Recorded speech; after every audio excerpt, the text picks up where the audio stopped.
De gemeente Tietjerkstradio vindt dat ze wel goed communiceren hebben over de toekomstige uitbreiding van het asielziekencentrum in Burgum. Zo'n 20 ondernemers in de directe omjouwing van het AZC binnen min te spreken over de houding van de gemeente. Men het nou iets van een blokkadedel zetten.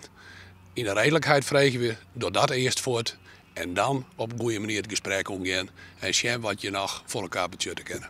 De locatie, de onlis van de dieken en de manier waarop de gemeente de plan bekend maken had, staan de ondernemers net aan. Maar nevens de gemeente binnen de ondernemers op het tiert op een hechtebracht. Misschien binnen er toch in tweede instantie vragen opkwamen die het in eerste instantie er net waren.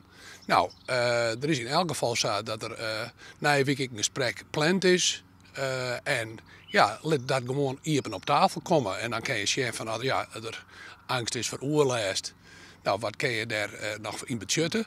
Maar het feit blijft dat de vergunning verliend is van 3 jaar om daar een tijdelijke uitbreiding te doen.